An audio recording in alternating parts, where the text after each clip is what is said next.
Hey, welcome back to our 14-day movement challenge here at Corporate Wellbeing UK. We are on to day 7. Day 7, we're halfway already after you finish this video. And you've done the work, don't just watch the video and do nothing. So we're going to introduce a new movement pattern for today, and we're going back down to our legs, and we're going to take it into a position where a lunge position is what it's called. Is the fullest expression of it would be that you're in a 90 degrees through each knee with one foot in front of the other, which I'll demonstrate in a second. But to take it into its purest form, it's when one foot is behind the hip. Okay, so think about what you do most often, where you're one foot and you're in a slightly staggered position. Walking, maybe? Running?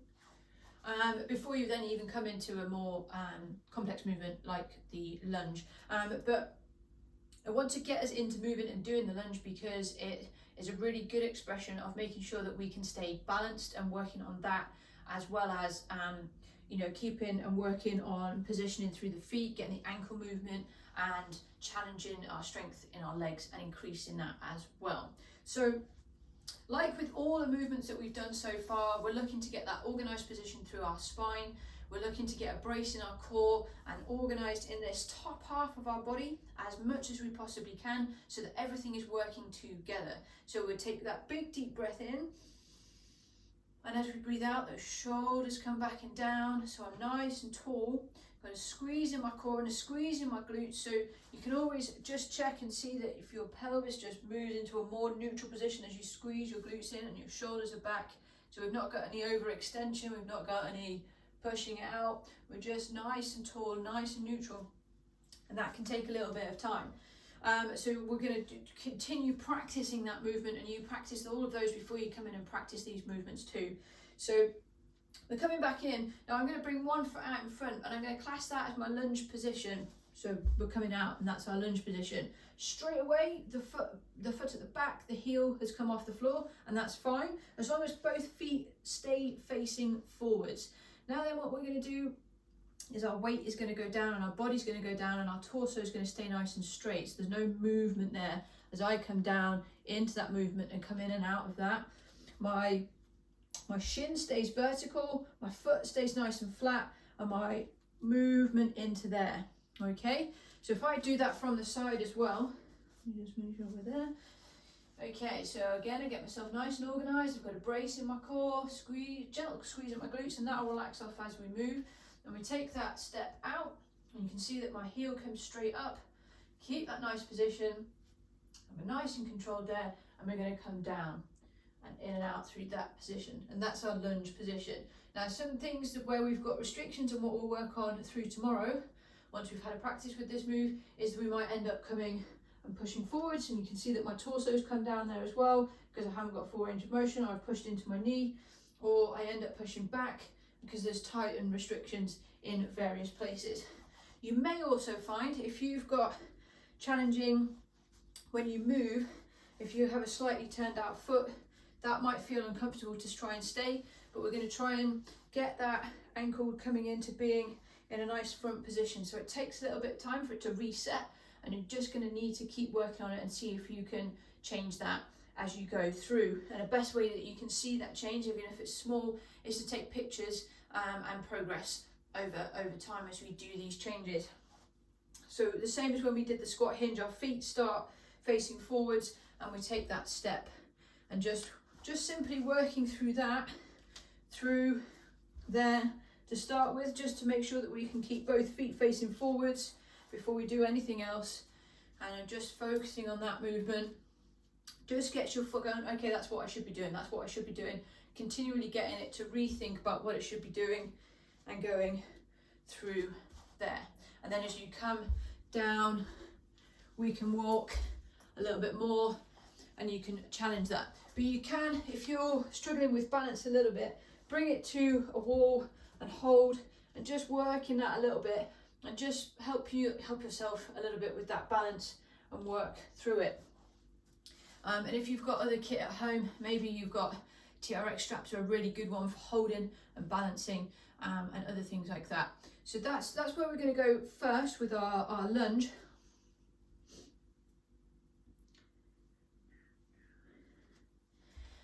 But another really good way, we've already done it once and we've looked at the couch stretch where we came down here. But if you think about it, when we come down, if I just get into the position, we're going to come into there and bring it up. And if I then bring this up into here, and what we want to be able to do is to come up into this position completely, which essentially is I've got my shin vertical, I've got nice 90-degree angle, I've got this is vertical, and I've put my foot, the only change here from the lunge is the fact that I've got full expression through my knee, but what I've also got is my torso up straight. So we want to be able to own this position. So once you've started doing the couch stretch with a hinge, and it's helping here, it will help you here. So we can then breathe and really concentrate into that position. And obviously making sure that we're always doing that on both sides, and we can just see that change and we can progress that further over time. Okay, we're going to finish off today with a couple of stretches that are going to take us through our hip flexors, which are up in the top here of our hip, and through our glutes as well. And we might want to come up into a little bit of our core, because obviously all of these muscles connect up into here as well. So we want to make sure that we're capturing all of those above and below where that hinge is moving. Okay, so I'm going to come down onto the floor and I'll show you those.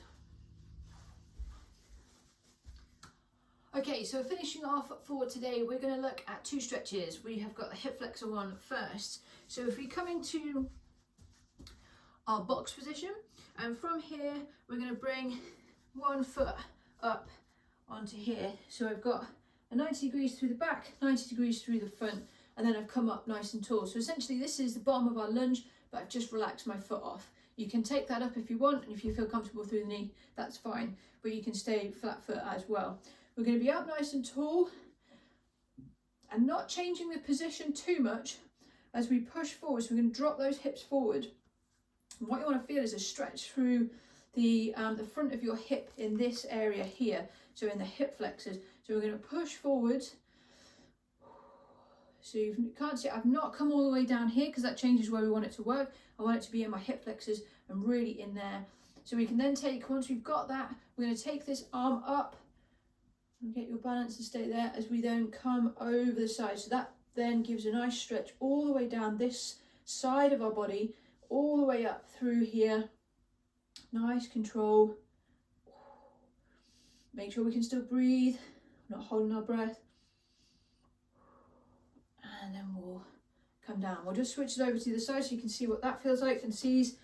So again, you can spend a little bit more time and you can come in and out of the movement here. So once we've got that position, we can just push into a little bit more, push it out, push in a little bit more, push it out. And then we can take that up and come over. Close, that arm comes to the head. The deeper that's going to go, the more you'll then want to just dip over.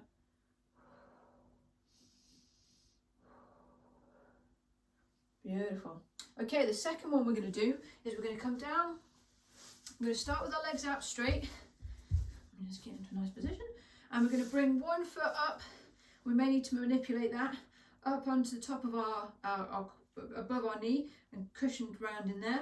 You're going to take your hands behind you and then we're going to draw that leg up there. Now that might be enough. Okay, you might feel a real stretch in your glutes and hips that go, yeah, no, I've had enough there. That's fine. If you can draw it up just a little bit more, that's great. And then if you push your torso up, bring your hands in a little bit more, you're going to get a deeper stretch still. Again, keep breathing. Just nudge around a little bit, just move around just slightly. Just in and out of that, and just feel the stretch in. And then we'll relax that off and we'll repeat that on the other side. So again, we're bringing that up and over, and we're going to then take our hands behind to support ourselves, draw that foot up, and again remember that things might feel different on different sides. We're going to come in there and just push up,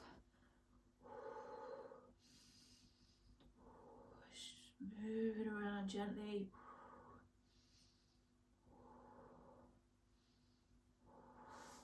And relax that off. It's good. You can also do that from a chair where you've got this other leg bent straight before, and then put it on the top or out straight, and then you bring it up. So that's just a little way of making it slightly easier on yourself. But those things should make, when we come back into our squat, just a little bit easier. Into our lunge, a little bit easier as we come in and come down through there. That feels massively different for me.